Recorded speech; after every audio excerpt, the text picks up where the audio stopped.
Monsieur le Président, Monsieur le Commissaire, mes chers collègues, à mon tour de saluer l'imagination et les efforts dont nos institutions ont pu faire preuve pour dégager, par des techniques budgétaires, comme l'a rappelé le président Lamassoure, dans une forme de miracle, les sommes très importantes qui correspondent à la deuxième phase du plan de relance économique, les 2,4 milliards, ainsi que de me féliciter des 300 millions que nous avons réussi à dégager pour apporter une réponse dans l'immédiateté à la très grave crise que connaissent les agriculteurs aujourd'hui, en espérant que cette somme et ces difficultés nous amèneront à avoir une vision qui soit pragmatique par rapport à leur avenir.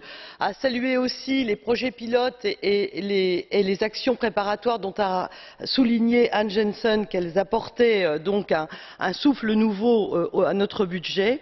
Je voudrais qu'au-delà de ces remarques qui ont été très bien commentées, souligner deux points. D'abord une question et ensuite une position politique. Une question, je souhaiterais solennellement comprendre quelles seront les perspectives que notre Union va adopter pour la politique de cohésion et pour les fonds structurels, qui constituent, semble-t-il, un élément qui est dans l'œil du cyclone de certains partenaires de l'Union européenne. Je crois que c'est une preuve de ce qui se passe en Europe. Gracias, señora. Ha agotado su tiempo con mucho.